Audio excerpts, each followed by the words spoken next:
Hello दोस्तों, welcome to channel on M cure. आपका मेरे चैनल पर स्वागत है। विषय सामाजिक विज्ञान, कक्षा 7, कार्यपत्रक 13, तिथि 3/9/2021। चैप्टर का नाम है दिल्ली के सुल्तान।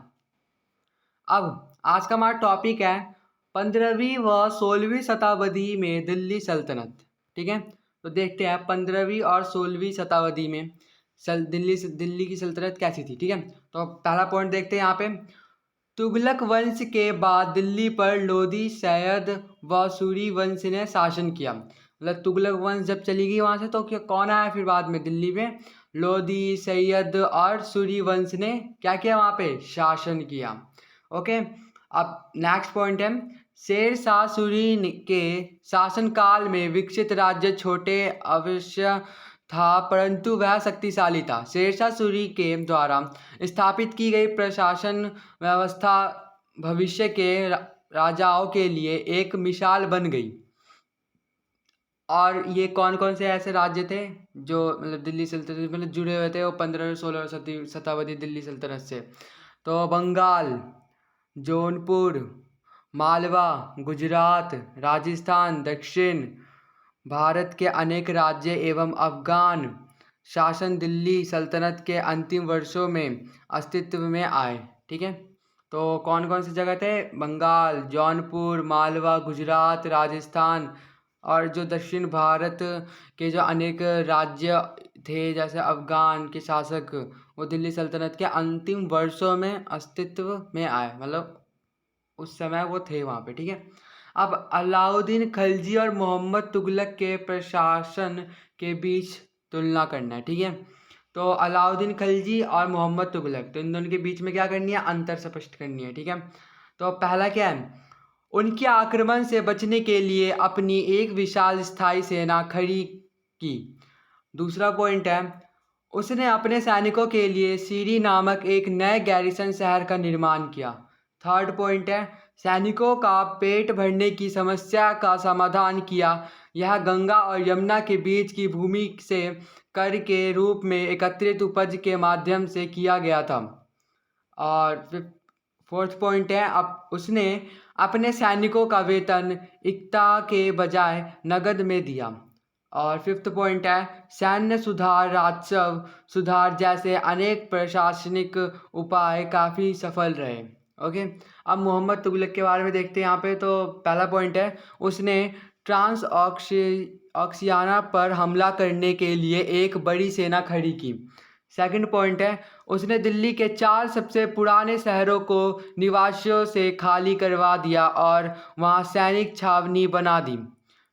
थर्ड पॉइंट है गंगा और यमुना के बीच के क्षेत्र से एकत्रित कर का उपयोग सेना को खिलाने के लिए किया गया था, लेकिन सुल्तान ने बड़ी संख्या में सैनिकों को की आवश्यकता को पूरा करने के लिए अतिरिक्त कर लगाया।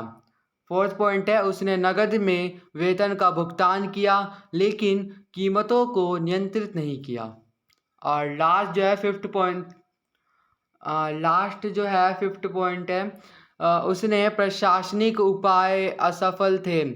उसके जो प्रशासनिक उपाय थे क्या थे? असफल थे और कश्मीर पर उसका आक्रमण पूरी तरह विफल रहा था। फिर उसने ट्रांसऑक्शियाना पर हमला करने की अपनी योजना छोड़ दी और अपनी बड़ी सेना को भंग कर दिया। तो अभी हमने देखा कि यहाँ पे अलाउद्दीन खिलजी और मोहम्मद तुगलक के बीच हमने अभी अंतर देखे। तो आप इनमें से कोई भी इजी 3 पॉइंट्स याद कर लेंगे। ठीक है, इजी से कोई भी 3 पॉइंट्स याद कर लेंगे जो आप याद रख सकते हैं, क्योंकि ऐसे क्वेश्चन पेपर में जरूर पूछे जाते हैं। ओके, अब यहाँ पे देख लेते हैं। कल्पना कीजिए आप मोहम्मद तुगलक के सलाहकार हैं। कर की बढ़ती आवश्यकताओं को पूरा करने के लिए आप उन्हें क्या सलाह देंगे? तो इसका भी हम आंसर आगे देखेंगे और साथ ही साथ ये 2 प्रश्न दिए गए इनके भी आंसर हम आगे देखेंगे। ठीक है, तो देखते हैं यहाँ पे आंसर। तो पहला है यहाँ पे अभी हमने पढ़ा कि कल्पना करें आप अलाउद्दीन खिलजी या मोहम्मद तुगलक के शासनकाल में एक किसान हैं और आप सुल्तान द्वारा लगाया गया कर नहीं चुका सकते, तो आप क्या करेंगे?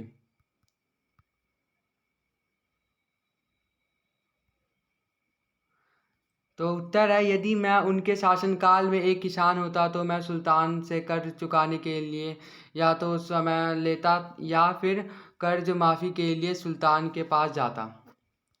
ठीक है। अब प्रश्न नंबर 1 है, अलाउद्दीन खिलजी एवं मोहम्मद तुगलक की प्रशासनिक व्यवस्था के माध्यम अंतर स्पष्ट कीजिए। मध्य अंतर स्पष्ट करना है। तो यहाँ पे पहला पॉइंट क्या है, अलाउद्दीन खिलजी। तो पहला है, उसने आक्रमण से बचने के लिए अपनी एक विशाल स्थायी सेना खड़ी की। सेकंड पॉइंट है, उसने अपने सैनिकों के लिए सीरी नामक एक नए गैरिसन शहर का निर्माण किया। और थर्ड पॉइंट है, उन्होंने अपने सैनिकों का वेतन इक्ता के बजाय नगद में दिया। अब मोहम्मद तुगलक के बारे में देख लेते हैं। तो मोहम्मद तुगलक के बारे में देखते हैं तो पहला पॉइंट है, उन्होंने ट्रांसऑक्सियाना पर हमला करने के लिए एक बड़ी सेना खड़ी की। सेकंड पॉइंट है, उसने दिल्ली के 4 सबसे पुराने शहरों को निवेशियों से खाली करवा दिया और वहां सैनिक छावनी बना दी। और थर्ड पॉइंट है, उन्होंने नगद में वेतन का भुगतान किया लेकिन कीमतों को नियंत्रित नहीं किया। अब लास्ट प्रश्न को देख लेते हैं। प्रश्न नंबर 2 है, नीचे दी गई सारणी में वंश के अनुसार उनके शासकों के नाम लिखे। तो तुगलक वंश में कौन कौन थे? गयासुद्दीन तुगलक, मोहम्मद बिन तुगलक और फिरोज शाह तुगलक। ओके। अब लोधी वंश में कौन थे? बहलोल लोधी, सिकंदर लोधी और इब्राहिम लोधी। ओके। अब दास वंश में कौन थे? कुतुबुद्दीन ऐबक और शमसुद्दीन इल्तुतमिश और गयासुद्दीन बलबन। ठीक है। तो अभी हमने इनके आंसर्स देखे। तो ये थी हमारी आज की वर्कशीट जो कंप्लीट हो चुकी है। अगर आपका चैनल अच्छा लगा हो तो प्लीज़ इसे सब्सक्राइब करना ना भूलें। Thanks for watching.